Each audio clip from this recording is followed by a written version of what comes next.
Hi everyone, this is Michelle and welcome to another vlog. Happy Monday everyone! So today nga is Monday at mapakarami na naming ganap ng aking Diyosawa. Ngayong araw na ito, isasama namin kayo sa aming mga kaganapan ngayong araw na ito mismo. Anyways, Monday ngayon kung tataka kayo bakit wala bang trabaho.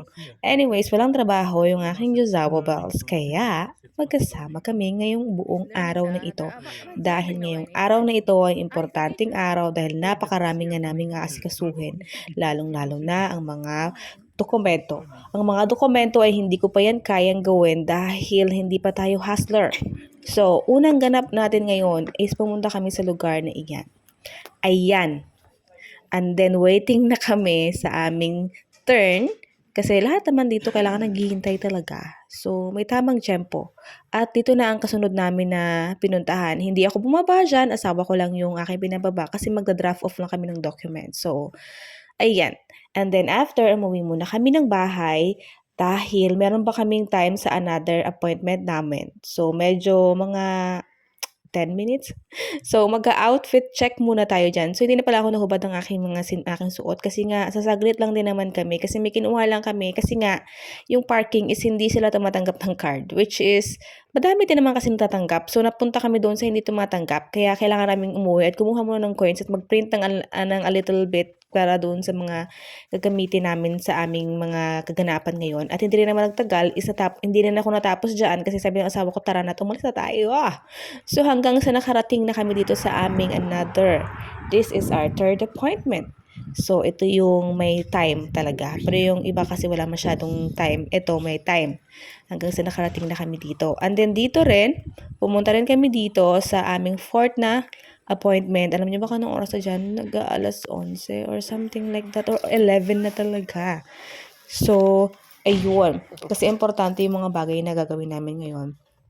At ayan, nakabalik na kami ng sasakyan ng aking Josawables at ayan, konting kwentuhan, kulitan, mga anything pating na pwedeng pagkwentuhan namin mag-asawa para ma-entertain naman kami ngayong araw na ito sa sobrang daming ginagawa namin. Ayan, so sobrang busy pero this is worth it naman yung mga ginagawa namin itong mga araw na ito.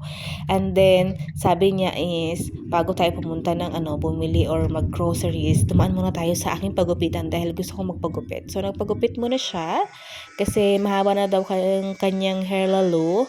So, ayan, nagpapagupit naman siya yan. Once a month lang naman yan siya magpagupit ng aking Josawables.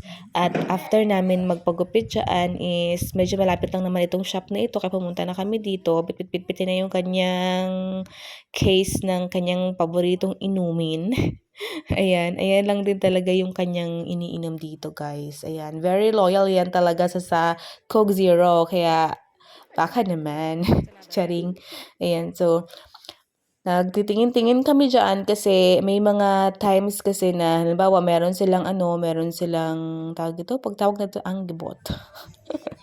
Merong binibigay na plus 2 na bottles for free pagka may app ka. So may app naman yung asawa ko, guys, kasi favorite ko yan eh. So ayan, nakakuha ko dyan ng kanyang additional 2 bottles for free. So ayan. And then, dumiretso na kami dito sa Lidl kasi dito kami bibili ng something na kung ano man ang gusto naming kainin ngayong lunch na ito. Kasi alam niyo ba kung anong oras na ito? Alas 12 na yan siya.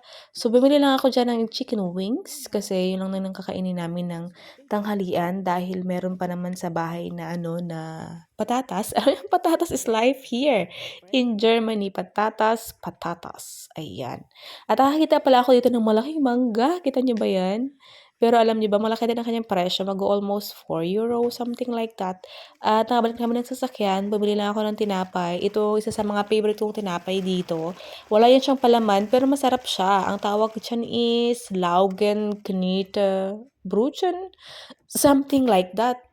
Sobrang nasarapan ako sa tinapay na ito. Kaya kahit na ulit-ulitin kong kumain ng ganyan, masarap siya. As in, medyo kasi siya, manamis-namis. Tsaka fresh lagi yung tinapay din nila dito sa sa bakery dito sa mga shops. Siyempre pagkahapon, hindi na yun fresh. So, kain na muna kami ng aking Juiceables habang pauwi kami ng bahay dahil doon na kami magkakain din siyempre ng lunch. Dahil magsusunod pa kami na appointment na panghapon naman. So, pagbalik din sa bahay, kinontinue ko na yung aking paghuhugas ng mga natira pang mga kailangang hugasin. Ganon. At habang ini-air fryer ko yung chicken wings, pero sabi ng Juiceables ko, sabi niya mas masarap daw pag naka-deep fry. So, sabi ko, sige, gawin mo. So, siya na gumawa at ililipat daw niya doon sa sa deep fryer. So, ayan, kumain lang din naman kami dyan, after dyan. Tapos parang saglit lang kasi 1 hour lang talaga. So, parang ilan na lang minuto. Kasi nga, syempre, nagluto ka pa, diba? Tapos kumain ka pa. Tapos sa susunod namin na meeting. So, yung meeting namin is 1:45 ng hapon at tatapos na kami mag-aalas 4 na. Sobrang busy, sobrang mga kaganapan ngayong araw na ito. At pag-uwi ng bahay, ayan na, magtutupi na naman po tayo ng ating mga nilabahan kasi ang dami kong mga nilabahan dyan at syempre ako din naman na magtutupi niyan. Ayan. So, ayun naman yung kaganapan natin ngayon to sum up this day. Sobrang siya, sobrang busy, hectic ang schedule naming mag-asawa. Kasi magkasama lang din naman kami. Ayan, so yun. Pero masaya kami kasi madami kaming na-accomplish. So yun, thank you so much Lord for guidance and protection sa amin ngayong araw na ito. See you on our next vlog!